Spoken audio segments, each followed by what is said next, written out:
তাআলা পৃথিবীকে ধ্বংস করবে। যেই দিন, কোন দিন? বিসমিল্লাহির রহমানির রহিম।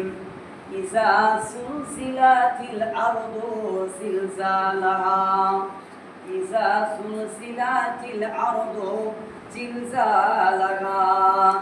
আল্লাহ তাবারক ওয়া তাআলা বলেন, যেদিন জমিনকে কম্পন দিতে বলা হবে, গোটা পৃথিবীর জল থেকে স্থল পর্যন্ত সারা পৃথিবীতে যতগুলো দেশ আছে সমস্ত দেশ একই রকম ভাবে কম্পিত হবে।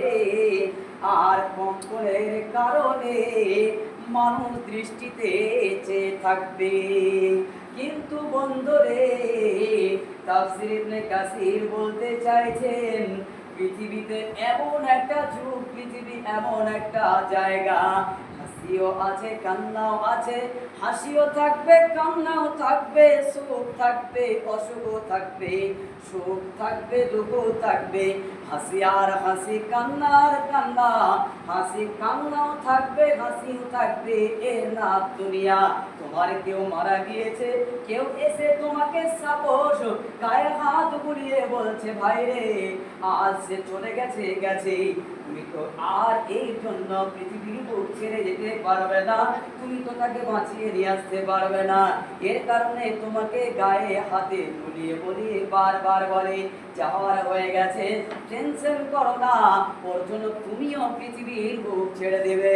এক দুই দিন পরে দেখা যাবে তোমার টেনশন দূর হলো, তোমার মুখ থেকে হাসি ফুটবে। এর নাম দুনিয়া। আল্লাহ তাবারক ওয়া তাআলার নবীজিও বলছেন, পৃথিবী হাসি আর কান্না দিয়ে তৈরি হয়েছে, পৃথিবী হাসি আর কান্না দিয়ে তৈরি হয়েছে। কিন্তু এমন একটা যুগ আছে, এমন একটা জামানা আছে, যদি হাসি তো হাসি, কান্না তো কান্না, যে হাসবে তো হাসবে, চিরজীবন হাসবে, ও আর কোনোদিন কান্না করবে না। কানবে তো কানবে, চিরজীবন কানবে, সেখানে কেউ গিয়ে তোমার কান্না থামাতে পারবে না। কান্না তো কান্না। আল্লাহ তাবারক ওয়া তাআলার নবী বলছেন, ওই জামানাটার নাম হলো আখিরাত। অর্থাৎ সেদিন পৃথিবীর মানুষকে হাতে জান্নাতি সার্টিফিকেট ধরিয়ে দেওয়া হবে, ওর চোখে এক ফোঁটা পানি পাওয়া যাবে না, হাসি হাসি, সুখ আর সুখ, সুখ আর সুখ, দুঃখ বলে কোনো জিনিস থাকবে না। কিন্তু যে ব্যক্তিকে জাহান্নামে দিয়ে দেওয়া হবে, ওই লোকটা কান্না ছাড়া হাসি তার মুখে ফুটবে না। কান্না তো কান্না, কান্না তো কান্না। আল্লাহ তাবারক ওয়া তাআলার নবী বলেছেন, শেষ বিচার হলো দুইটি, আর পৃথিবীর বিচার হলো একটি। পৃথিবীর বিচার হলো দুইটি, যে হাসি কান্না, আর শেষ বিচার হলো একটি, হাসবে নচেত কানবে, হাসবে নচেত কানবে, এই দুটার মধ্যে একটা হবে, এর নাম আখিরাত। আল্লাহ তাবারক ওয়া তাআলা বলছেন, এই পৃথিবীকে কম্পন ধরাবে, পাহাড় পর্বত জমিন যা সারা পৃথিবীতে আছে সব কিছু কম্পিত হবে। ইযা সুলসিলাতিল আরদু জিলজালাহা ওয়া আখরাজাতিল আরদু আসকালাহা। তারপরে পৃথিবীর ভিতরে মানুষ দৃশ্য দেখবে, আর পৃথিবীর ভিতরে যা আছে সোনা দায়না গয়না গাটি সব যেন মাটির ভিতর থেকে জমিন উপলে দিয়ে বের করে দেবে।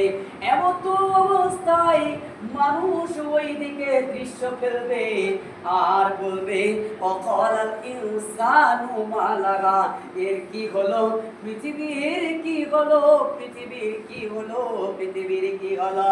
তার মানে পৃথিবীর দৃশ্য দেখে মানুষ হতবাক হবে আর বলবে, এর কি হলো, এর কি হলো।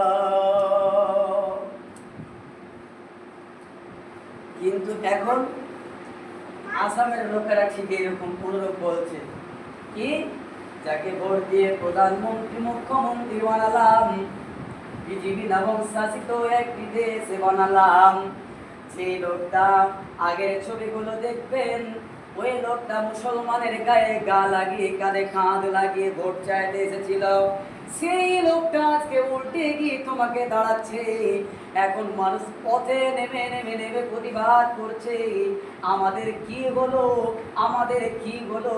যাকে মসনদে বসালাম, ভোট দিয়ে যাকে আমরা পার্লামেন্টে বাড়ালাম, সে এখন অপোজিট হয়ে আমাদের দেশ থেকে বিতাড়িত করছে। অনুরূপ কি হলো, কি হলো, এই শব্দটি তারা বলতে থাকছে। অনুরূপ আল্লাহ তাআলা বলছেন, কিয়ামতের ওই দিনটা, এই যে দিনটা পৃথিবীতে জন্ম নেবে, সেই দিন মানুষ বলবে পৃথিবীর কি হলো, পৃথিবীর কি হলো। তাফসীর ইবনে কাসির বলছেন, এই পৃথিবীর কি হলো সম্পর্কে বলতে গিয়ে পৃথিবীর মানুষের কথাগুলোকে তাদের সামনে তুলে ধরছে। পৃথিবীর মানুষের কথাগুলোকে তুলে ধরছে। কি তুলে ধরছে? তুমি কি করলে আর আমি কি করলাম, তুমি কি করেছো আর আমি কি করেছি, এই পৃথিবী তুলে ধরছে। কেমন করে? আল্লাহকে বলছে, মাবুদ, এই যে পৃথিবীর লোকের চরিত্রগুলোকে আমি সুন্দর করে তাদের দৃষ্টির সামনে দেখিয়েছি, ঠিক অনুরূপ আল্লাহ তাআলা বলছেন, এইরকম মানুষ যখন বলতে থাকবে, তাদের কর্মগুলো, ফলগুলো, তাদের অন্যায়গুলো, অত্যাচারগুলো তার দৃষ্টির সামনে ভেসে উঠবে। তখন ওই লোকটা, যে লোকটা পৃথিবীর কি হলো এই অবস্থা এই দেখে, তখন বলতে আরম্ভ করবে, এগুলো কি, মানে কি হলো, তার মানে তার কর্মগুলো, তার ফলগুলো, এই যে ময়দান তৈরি হলো, জমিন যে বের করলে, আর এই বের করার ফলে সব ডিটেলসগুলো তোমার চোখের সামনে ঝলঝল করছে। এখনো কিয়ামত আসেনি, এখনো কিয়ামত হয়নি, শুধু জমিন বের করলো, আর ওই জমিনের দৃশ্যগুলি তোমার কর্মগুলো বের করলো জমিন। তাই তোমার এইরকম অবস্থা হলো। এই জন্য বিশ্বনবী নবী মুহাম্মদ রাসূলুল্লাহ সাল্লাল্লাহু আলাইহি ওয়াসাল্লাম আম্মা জানা আয়েশাকে নিয়ে, অথচ এই আবু বকর, উমর রাদিয়াল্লাহু তাআলা এরা সকলে মিলে আল্লাহ তাআলার নবী এমনকি শেষ নিঃশ্বাস ত্যাগ করে গেছে, তখন এই কথাই বলেছে, আমার উম্মতের কি হবে, আমার উম্মতের কি হবে, আমার উম্মতের কি হবে। কারণটা হলো, আল্লাহর নবী বুঝাতে চাইলেন যে আমার সন্তানটা আমি কিয়ামতে দেখবো না, সেই দিন আমার পরিচয় দিয়ে জান্নাত পাবে না। কে আমার উম্মত, আমার পরিচয় দিয়ে জান্নাতে পাবে না। কে আমার মেয়ে, কে আমার ছেলে, কে আমার বংশ, কে আমার সাহাবী, এই দিয়ে পরিচয় দিয়ে জান্নাত পাওয়া যাবে না। ওই জন্য বিশ্বনবী নবী মুহাম্মদ রাসূলুল্লাহ সাল্লাল্লাহু আলাইহি সাল্লাম বলতেন, উম্মতের কি হবে, উম্মতের কি হবে, উম্মতের কি হবে, এই কথা বারবার বলতেন। বন্ধুরে, এবার আসলো কিয়ামতের দিন, ভূমিকম্প হলো, পৃথিবী তার সব কিছু উল্টে দিল, মানুষ বলল, এরপর তৈরি হলো কিয়ামতের মাঠ। কিয়ামতের মাঠের ময়দান এমন একটা ময়দান, যে ময়দানে শুধু তোলপাড় চলবে, আমি কোথায় গিয়ে আশ্রয় পাবো। এখন তোলপাড় চলছে, কোথায় গিয়ে আশ্রয় পাবে। এখন আসামের লোকগুলো বলছে, না বাংলাদেশে যেতে পারছি, আর না ভারতে টিকতে পারছি। যদি বাংলাদেশে যাই, তাহলে বাংলাদেশে আমাদের তাড়ান দেবে, এই দেশ থেকে যদি যাই তাহলে ওই দেশে তাড়ান দেবে।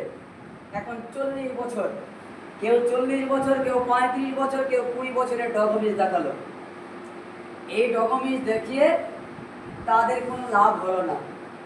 কেন? যে তারা কত সালের ডকুমেন্টস দেখাতে পারলো না।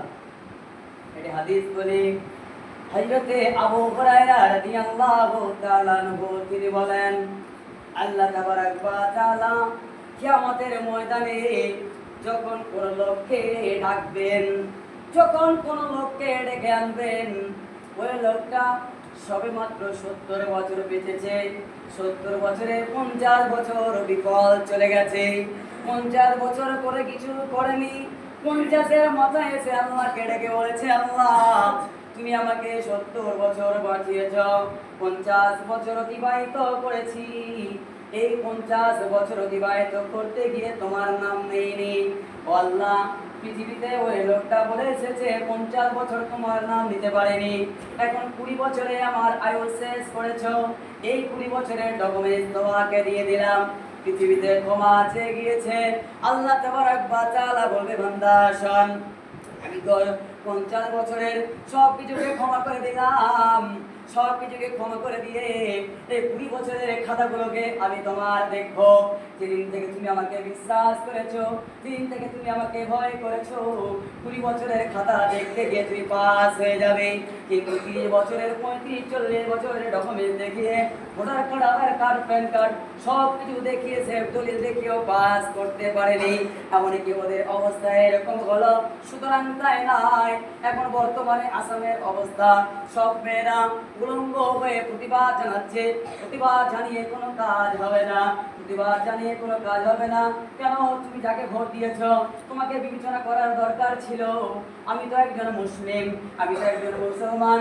ভারতবর্ষ হিন্দু গণতন্ত্র হলেও হিন্দু দেশ নামে পরিচিত আছে, এখনো হিন্দু দেশ পরিচিত আছে। এরা আমাদের কোনোদিন মানে না, মুসলমানদের সবসময় গালিগুলোজ করে, মারধর করে। এটা আগে থেকে হয়ে আসছে। ইদানিং যখন আপনার এনআরসি হয়, এনআরসির পরেও মুসলমান ওই জায়গায় ভোট দিয়েছে। বর্তমানে 21শে জুলাই আপনারা শিলিগুড়ির দিকে উত্তরকন্যা অভিযান হয়েছিল। পৃথিবীর ভিতরে অনেক মুসলমান ঢুকে বড় বড় দাড়ি নিয়ে একজন মুরব্বী সাহেবের মতো বক্তব্য রেখেছেন। ওই বক্তব্য দিতে গিয়ে একবারে কঠোরভাবে গাল দিয়েছে। সময় এসেছে তোমার এই কাজ চিত্ত করার। টাকার লোভে, যেই টাকার করে ওই টাকার লোভে তুমি এইরকম কাজ করছো, যে বিজেপিকে সাপোর্ট করে তুমি যে এরকম অপমানজনক পূর্ণ পানিকে করছো, শুনে রেখো এই টাকা তোমার কাছ থেকে একদিন নিয়ে নেবে। আল্লাহ তাবারক ওয়া তাআলা পুনরূপে এরকম করে বলছেন, বান্দারে 50 বছর আমি তোর দেখবো না, 20 বছরের আয়ত্ত যখন তুই আর কাছে তোবা করেছিস, আমি এই 20 বছরের খাতাটাকে দেখবো। 20 বছরের খাতাটাকে দেখে আল্লাহ সুবহানাহু ওয়া তাআলা তাকে পাস করাবেন। শুধু তাই নয়, কেউ 10-20 বছর বেঁচেছে, 20 বছরে 10 বছর খরচ ছিল, 10 বছর 15 বছর গেল, 15 বছর পাস করতে পারেনি, নামাজ পড়তে পারেনি, কোনো কিছু করতে পারেনি, সবকে বিফল দিয়েছে। 5 বছর বেঁচে আল্লাহকে বলেছে, আল্লাহ 15 বছরে মদত করতে পারেনি, পৃথিবীতে ক্ষমা চেয়ে গেছে, আল্লাহ 5 বছরের কথা দেখবে আর দেখে তোমাকে জান্নাতি সার্টিফিকেট তৈরি করে দেবে। সুতরাং তাই নয়, এই করতে করতে করতে করতে করতে করতে যতদিন তুমি বেঁচেছো পৃথিবীতে আর আল্লাহর কাছে ক্ষমা আছে, আল্লাহর কাছে ফিরে গেছো, যদি একজন হিন্দু, একজন কাফের, এক মুশরিক যদি 1 মিনিটের ব্যবধান, 1 সেকেন্ডের ব্যবধানে ইসলাম কবুল করার পর মারা যায়, তবু আল্লাহ তাবারক ওয়া তাআলা ওই লোকের সকল গুনাহকে মাফ করে দিয়ে জান্নাতি বানিয়ে দেবে। দেখবে না? তোমার এই 40-50 বছরের কর্মকে দেখবে না, কখন থেকে দেখবে তুমি যে ভুল বুঝতে পেরেছো। এটাই সব থেকে আল্লাহর কাছে বড়, যে আমাকে চিনতে পেরেছি এতটুকু ভুল বুঝে, এটাই চিনতে পারবে। প্রমাণটা কি? আর ডকুমেন্টসটা কি? আধার ভোটার কার্ড দিয়ে দেখা হলো না, আপনার এতদিনের দেখা হলো না, কিন্তু আমাদের পরিচয় দিতে হবে। পরিচয় কি? পরিচয় হলো নামাজ, পরিচয় রোজা, সিয়াম ওয়া যাকাত। এটা হবে আমাদের দলিল। কিয়ামতে এই দলিলটা আল্লাহ তাবারক ওয়া তাআলা দেখবে। পৃথিবীর সর্বশ্রেষ্ঠ দলিল দেখবে সালাত। এই দলিলের মারফতে যত আপনার ইবাদত আছে সব ইবাদতকে টিকিয়ে রাখবে। আর একটাই দলিলের ভিত্তিতে সব ইবাদতকে কার্যকারিতা করা হবে। যদি আপনার সালাত নামে জিনিস না থাকে, তাহলে কোনো ইবাদতই তখন গ্রহণযোগ্য হবে না। যদিও হাদিস আছে যে কেউ দান করে জান্নাতে গেছে, হাদিস আছে কেউ একজন গান্ধী কুত্তাকে জল খেয়ে পানি খাইয়ে জান্নাতে গেছে, হাদিস আছে কেউ একজন মানুষকে ভিখারিকে দান করে জান্নাতে গেছে। জৈব সালাতের পরিচয় সে জায়গায় নাই, কিন্তু পৃথিবীর ভিতরে সব থেকে প্রথম ইবাদতের হিসাব হবে যার নাম সালাত। সালাত বেঁচে রেখে আর কোনো জিনিসের হিসাব সেদিন নেওয়া হবে না।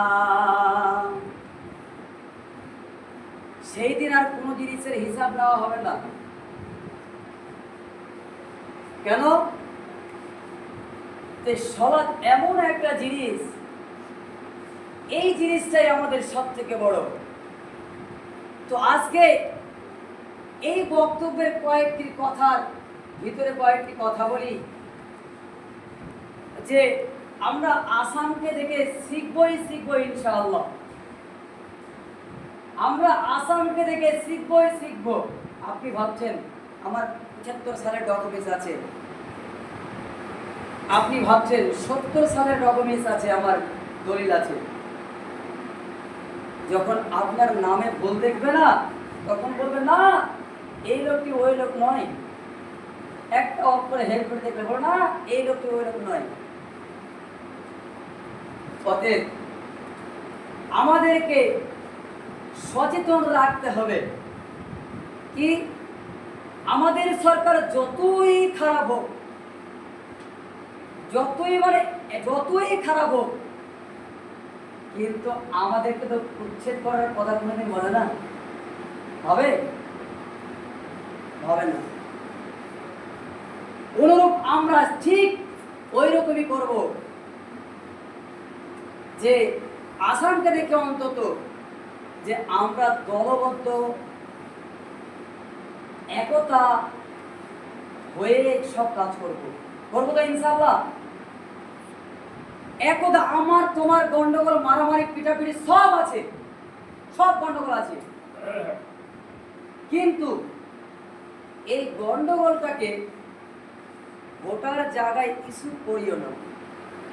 তোমার আমার থাকতে পারে, লেনদেন, টাকা পয়সা, অর্থ সম্পদের থাকতে পারে, কিন্তু ভোটারের ক্ষেত্রে গিয়ে আপনি বলবেন ওকে আমি দেখে নেব, উনি বলবেন ওকে আমি দেখে নেবো, ফের আমাকে জিততে দাও। খবরদার, এই কাজটা কিন্তু করো না। মনে হল একবার সবসময় তো মোবাইল দেখছেন, ফেসবুক, ইউটিউব দেখেন না? কি অবস্থা, ছেলে মেয়ে আবি যাবি, কি যে অবস্থা, কি করে খাচ্ছে আল্লাহ আলাম, আল্লাহ ভালো জানে। একটা কথা বলি, আপনার বাড়ি যদি ভাঙে, আপনার মসজিদ যদি ভেঙে দেয়, আপনার কবরস্থান যদি ভেঙে দেয়, আপনার ঈদগাহ যদি ভেঙে দেয়, সব মাটিকে যদি নিয়ে নেয়, আপনি বলুন তো আপনার গায়ে কত জ্বালা হবে, বলুন। কিন্তু দোষ করছে কারা? আমরাই দোষ করছি, আমরাই বিজেপিকে ভোট মারছি, আর বিজেপিকে ভোট মেরে আমরাই দেখাচ্ছি। আরে যাকে ভোট মারলাম ও যে সন্ত্রাস, আর তোমার উপরে আমি একবারই মারলাম, তুমি আমাকে মারলে, তুমি আমাকে গাল দিলে, আমি দিলাম, আরে আমি তবুও গ্রামবাসী, শেষ সেখানে। তোমার সঙ্গে আমার মতভেদ বিভেদ থাকতে পারে, গন্ডগোল, কাটাকাটি, মারামারি থাকতে পারে, তার জন্য আপনি একজন সন্ত্রাস ভোট দিবেন? আপনি বলে মোদী সাহেব আমি তো সন্ত্রাসীকে ভোট দিইনি, বামফ্রন্টকে দিয়েছি। আপনি বলবেন কংগ্রেসকে দিয়েছি। আচ্ছা বলো, মরা বুড়িকে যতই ওষুধ খাওয়া, ও জিন্দিগি জীবিত হবে না। আরে আমাদের এদিকে তো হবেই না, আসছে তো ওই দিক থেকে। যেদিন ওই দিকে হয় আসবে, সেদিন মনের ভিতরটা নিও যে হ্যাঁ ওই পার্টিটা করা যাবে। কিন্তু আল্লাহ রাস্তায় আমি বিশেষ করে আসামকে কেন্দ্র করে কথাগুলো বলছি, যে ঘর ছাড়া, ভিটা ছাড়া যদি না হতে চান, তাহলে গোটা গ্রাম, হিন্দুরা কি করছে জানি না, আমাদের গোটা গ্রাম মারামারি আছে, তোমার সঙ্গে আমার সঙ্গে থাকতে পারে, 2-3টা দল থাকতে পারে, মতভেদ থাকতে পারে, কাটাকাটি, মারামারি সব থাকতে পারে, কিন্তু একতাবদ্ধ হয়ে ভোট করবে। বিশেষ করে অন্য পার্টিকে ভোট দিলেই আপনার সন্ত্রাসীকে ভোট দেওয়া। আরে ও জাগবে না এখানে, তোমাদের এখানে, আমাদের এখানে জাগবে না। তোমাদের এখানে প্রার্থীগুলো পেলো কেন? আপনি কংগ্রেসে ভোট মেরেছেন না, সিপিএমে মেরেছেন না, ওই জন্য পেল। আমাদের এখানে পেলো কেন? আমাদের মুসলমানের ভোট মেরেছে, নাহলে 1200-1250 ভোটে হারে। ছি ছি ছি, আরে হাতটা কাঁপে না আমি যেখানে ভোট দিচ্ছি? আরে যাকেই ভোট দিচ্ছি, হোক না বামফ্রন্ট, হোক না কংগ্রেস, আরে বিজেপিতে লাভ হচ্ছে। আমি একটা ভোট কমালাম মানে এদিকে একটা ভোট কমে গেল। আপনি ভাবছেন মমতা বল, আরে বল হোক না, ও আরে ও ভাতা দেখ আর না দেখ, কিছু করুক আর না করুক, আরে বিজেপি সরান, তারপর একটা কাজটা করেন। দেখুন মাথা খুব গরম হচ্ছে যখন ভিডিওগুলো দেখি না। একজন মুরব্বী, যেই মুরব্বী বেতন হলো 7,500 থেকে 8,000, ওই লোকটি বলছে আমি কষ্ট করে মাদ্রাসার বেতন দিয়ে, আমি কাজকর্ম করে কেটে কেটে আমার সন্তানকে একবেলা খাইয়েছি আর একবেলা খাওয়াইনি, করে করে আমি আমার ভিটাটা করে আমি বাড়ি তৈরি করেছি, যেই বাড়ির মূল্য হলো আজ থেকে 17 থেকে 18 লাখ টাকা। এখন বাড়ি দেখতে এত চাকচিকন, এরপরেও তার পা ধরে পড়েছিল, আমি পা ধরে পড়লাম, এমপির কাছে পা ধরে পড়লাম, তুমি আমাকে ছাড়ো, আমার তো দলিল, আমার তো আছেই আজ থেকে 35-30 বছর আগে, তবেও তুমি আমাকে এরকম করছো কারণ যাকে ভোট দিয়ে সে বলছে আমার কিছু করার নাই, পার্লামেন্টে পাস হয়েছে। পার্লামেন্টে পাস করলো কে? আরে তো করলি তুই। কে করাচ্ছে? আমি, তুমি করিয়েছি। ওর মতো যদি চকলখড়ি পার্লামেন্টে না যেত তো পাস হতো না। দেখুন সৎ পথে উপার্জন করে ওই লোক তার বাড়ি ভোগ করতে পারছে না, রাস্তায় তাবু বেড়ে আছে। যে মাদ্রাসায় চাকরি করতো সে মাদ্রাসাকে ঘুরিয়ে তছনছ করে দেওয়া হয়েছে। তিনি নিজের প্রোফাইলে ভিডিও শেয়ার করছেন, বলছে দেখুন এটা হলো আমার মাদ্রাসা, প্রায় 350 ছাত্র ছিল, আর সেই ছাত্র এতিম হলো, সেই ছাত্র তো গেলই গেল, মাদ্রাসা সব জমিকে তছনছ করে দিল। একটু গায়ে রক্ত রূপ খারাপ হয় না? ও তো আমার দিনী ভাই, ও হোক না অনুপ্রবেশকারী, ও যে আমার ভাই, জাতি ভাই, একটু গায়ে রূপ খারাপ হয় না?